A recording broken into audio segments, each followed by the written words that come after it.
Good morning to everyone. So welcome to Computer System Servicing NC2.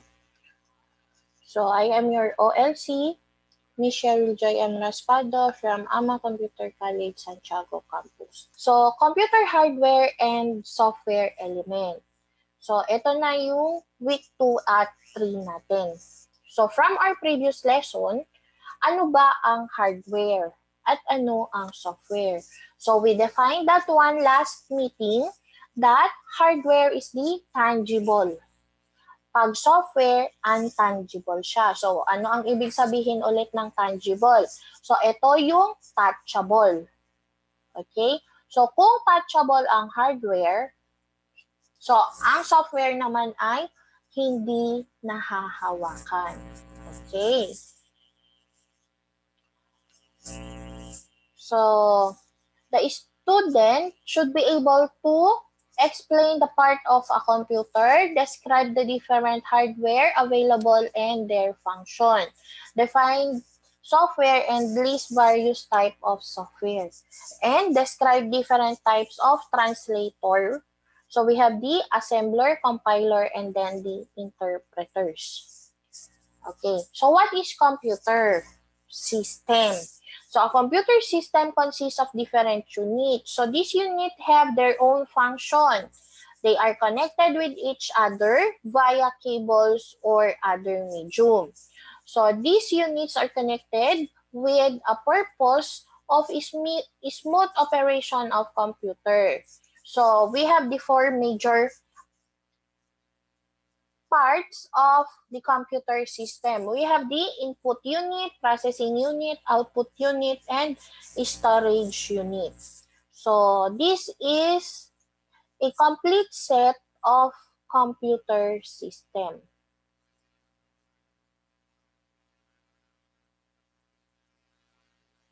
Okay? So saan nga ba dyan ang input unit, ang processing unit, ang output at ang storage unit? So can you identify? So from this picture, okay. So input unit, so the task of input unit is very simple. To input data into computer. So all the devices that somehow enter data in computer are input devices. We type into keyboard to enter data.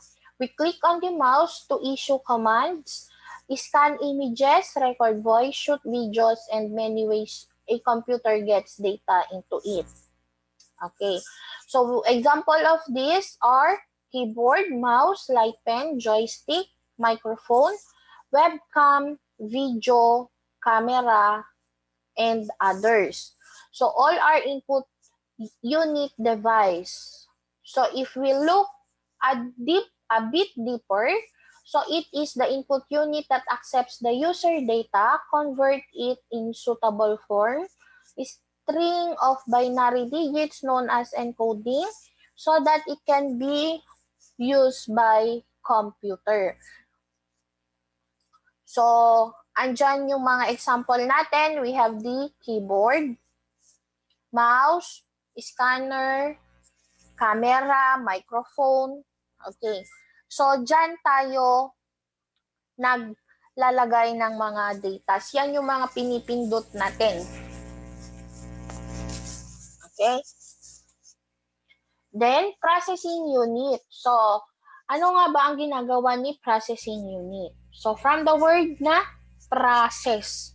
So, the task of processing unit is to process data. It obtains data from input unit, perform necessary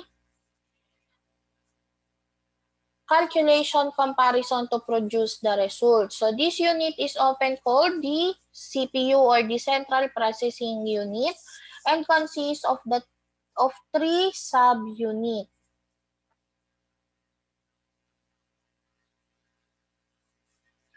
Okay. So, we have the ALU, CUMU. So, processors, coprocessors, memory card constitute this unit. Okay. So, ano ba itong nakikita ninyo na picture? So this is the central processing unit. Okay? So ALU means arithmetic and logical unit. So this is the calculating unit of a computer system. The actual instruction execute in ALU. It perform mathematical manipulation, logical, and comparative analysis. So kung about calculation, so siya yung gagawa. So from the word naman na CU or the control unit, so ano kaya ang ginagawa naman nito? So, it is a subunit of CPU that controls and direct the flow of information throughout the computer system. So, it is also known as the nerve central of computer system. So, it is the job of CPU to fetch instructions, decode them, and then execute them. So, dito kay control unit, so siya yung magko-control ng flow ng information dun sa computer. So, siya yung magfe-fetch ng instruction. Then, ide-decode niya yon. Tapos, i-execute niya. Okay? So, dito naman sa primary memory unit, so this part of CPU that handles the storage facilities of data. Primary memory is known as internal memory. So, it is called primary memory because this is the only unit through which CPU accesses data directly. So, ang example natin dito is the RAM and ROM. Okay. So, output unit. So, from the word na output. Okay. So, this unit provides result to the user is suitable form. So, ito kasi yung naiintindihan natin as human being. So, a computer may output as display on monitor, projector, or produce sounds in speaker or print out through printer, plotter. So, these are output devices. So, this unit receives data from processing unit and converts it in suitable form. Okay, so gagawin niya, ide-decodes contrast with encoder the input unit so that the output is in human readable form. So pag nag-input kasi tayo ng letter A dun sa keyboard, pag nag-click tayo ng letter A or any letters, so i-convert ni processing unit yon into 1 and 0. Kasi yun lang yung naiintindihan niya. And then, ida-decode din, tapos ilalabas naman dito sa output unit. So, yan na yung naiintindihan natin. Yun yung nababasa na natin. Okay, storage unit. Storage unit facilitates the data is stored in computer so that it can be kept safe for future use. So, from the word itself na storage. So, dito tayo nag-i-store ng mga datas natin. So, example niyan, ang dami. So, we have the flash drive, floppy disk, zip disk, o CD, CDR, CD-RW, DVD, DVD-RW. So, external, andyan yung micro drive, o ang dami, di ba? So, minsan, ginagamit din natin yung online storage site. So, ito yung Google Drive natin or kaya ano pa yung iba natin na ginagamit, yung cloud. Okay, so that are the example of storage unit. So we have here the types of storage unit. So we have the primary and then the secondary. Pag tinatawag natin na primary, so internal storage. So ano yung example natin? RAM. Okay, so secondary or the auxiliary or the external storage, yun yung mga hard drive, floppy disk, compact disk, Blu-ray disk. Okay? So, yan yung mga portable natin. So, primary storage is storage location that holds memory for short periods of time while the computer is on. Okay. So, RAM and cache are both example of primary storage. So, this type of storage is the fastest type of memory in your computer and is used to store data while it's being used. So for example, when you open a program, data is moved from the secondary storage into the primary storage. So pag nag-open tayo ng mga program,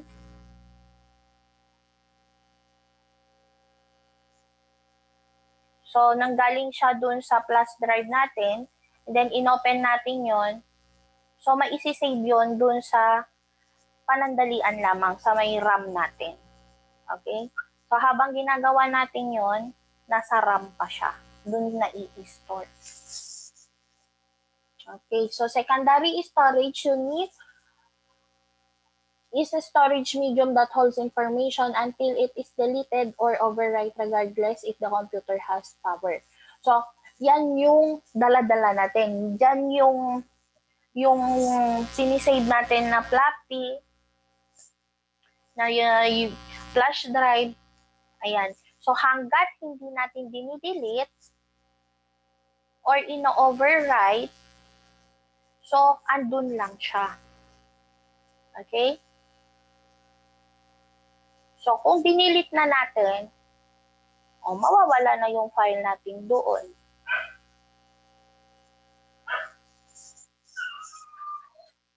Okay. So, exploded view of personal PC or personal computer system, sorry. So, ito yung nasa harapan natin. We have the display unit, yung monitor, meron tayong mainboard. So, dyan nakalagay yung central processing unit, yung mga plugins natin, yung mga memories natin. And then, meron din tayo yung power supply. Then, meron tayong CD-ROM, DVD-ROM, hard drive, mouse, and keyboard. Okay. So, kaya nandyan yung apat. Meron tayong input, output, process, storage. Okay. So, the term bit. A bit, short for binary digit. So, it is the smallest unit of data that can be stored by a computer. So, each bit is represented as binary number, either 1 or true or 0 or false. So, sa may computer kasi, meron tayong 1 and 0 lang. So, pag tinatawag natin na 1, yung logic niya is true, and then with value siya. So, kung 0, that is false. Okay? So, in bit, yan, consists of 8 bits para maging byte. Ayan, so, bit, yan yung per box niya. So, 8 bits ito, 1, 2, 3, 4, 5, 6, 7, 8. Okay? So, dito naman, word naman siya. So, 16 bits. So, 2 byte ito. Dalawa na tiga 8 bits. Kaya, 16 bits equal to 2 bytes. Okay. So, a byte contains 8 bits. So, for example, it could be stored as 111010001. A single keyboard character that you type, such as letter A or the letter T, takes up to 1 byte of storage. So, meron din tayong tinatawag na hexadecimal, binary, octa. So, para ma-convert siya into the letters. So, may computation tayo dyan. Kaya, yun yung ginagawa ni ALU. Okay? So, lagi niyong tandaan, in 1 byte, there are 8 bits. Okay, next, software. So, ano ang definition natin sa software? So, this is intangible. Hindi natin nahahawakan. Okay, so this is also known as program or code. A software are instructions executed by a computer as opposed to the physical device on which they run. So, the hardware. So, dun mag-work yung mga software natin. So, yun an example ko nung last meeting natin. So, for example, you have the hardware without the software. Does your hardware works? No, kasi wala naman siyang iraran. So, for example naman, you have the software but you don't have the hardware. So, No din, hindi din mag-work yun. Kasi saan mo itatakbo yung software mo kung wala kang hardware? So, parang magkasama sila, si hardware at si software, para magkaroon tayo ng output. Okay. So, software, it is a set of instruction that tells the computer what to do. Software can be split into two main types. So, we have the system software and then the application software. So, ano ba yung tinatawag natin na mga software? So, we have the two types. So, the system software, application software.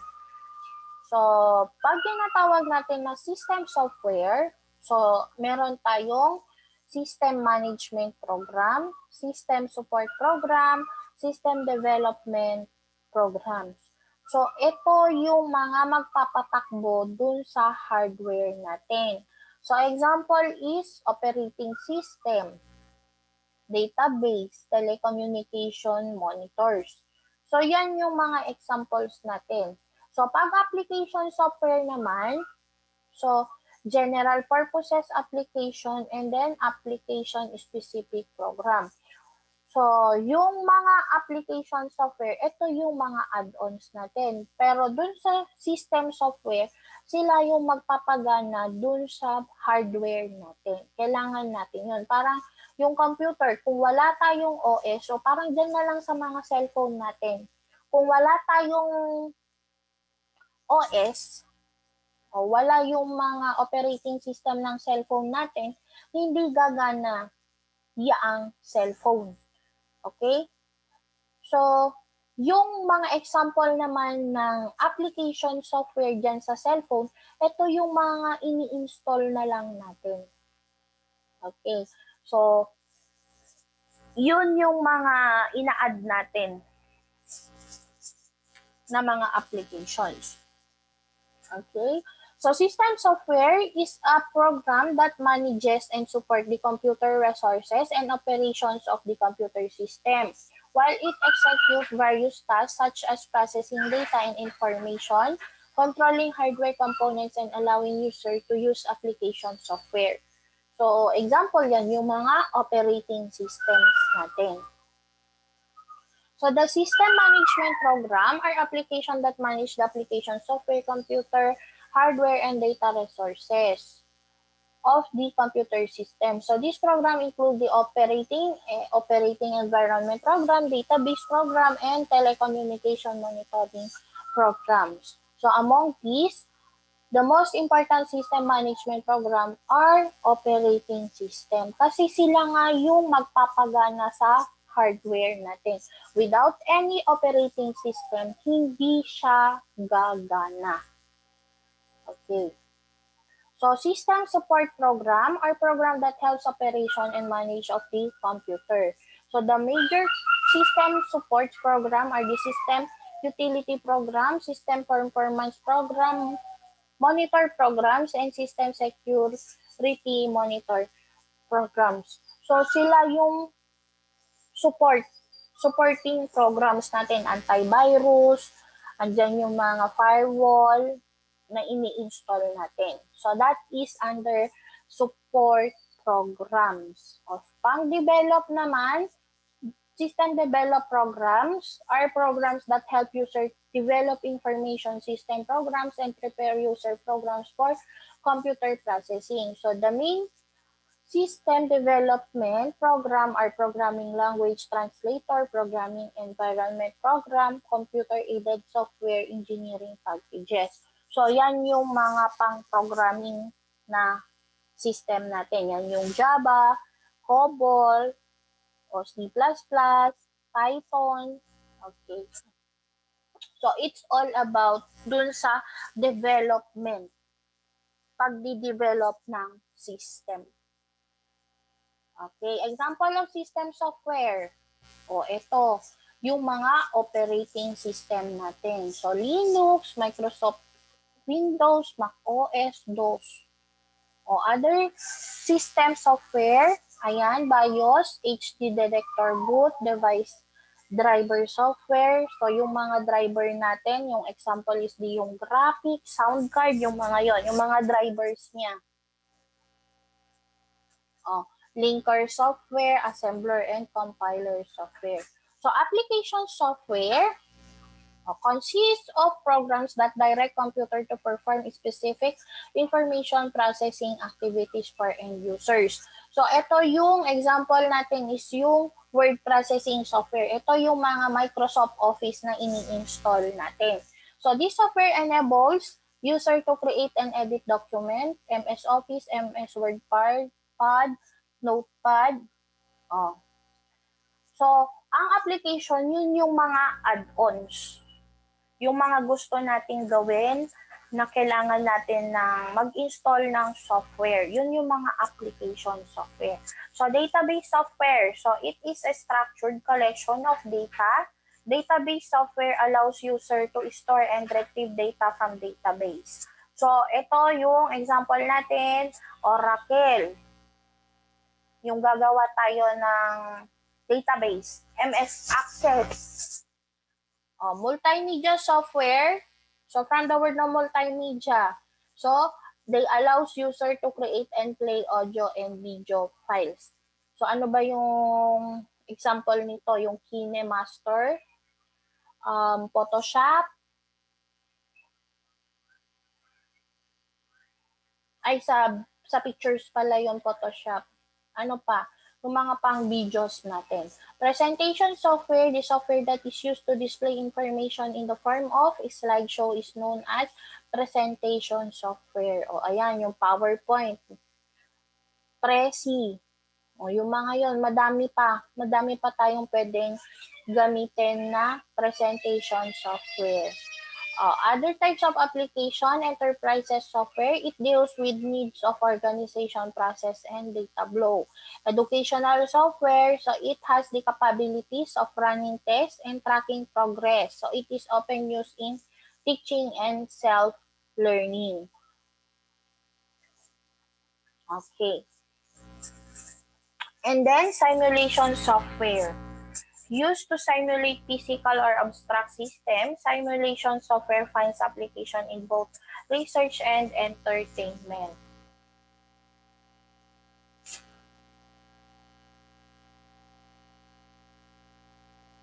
So, yan yung mga ibang application software, yung mga add-ons natin. Simulation software, used to simulate physical and abstract system, simulation finds application in both research and entertainment. So, content access, it is used to access content without editing. So, common example of content is the web browser and then the media player.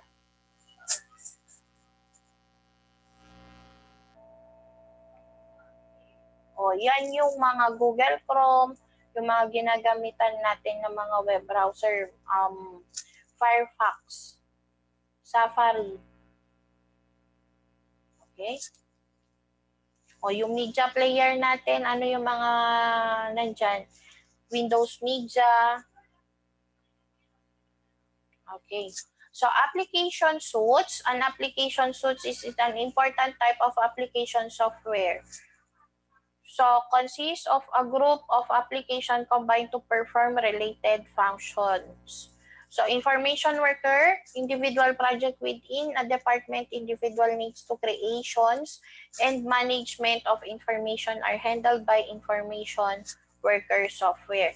So, ayan yung mga ginagamit natin. So, kung halimbawa dun sa accounting, ano yung mga kailangan natin na mga software para mag-run yung or kaya magkakaroon tayo ng simulation about dun sa accounting. So, yun yung application softwares. Yung basta yung mga add-ons natin. Okay? So, do you have any questions? You can use the chat box if you have. So, thank you for listening.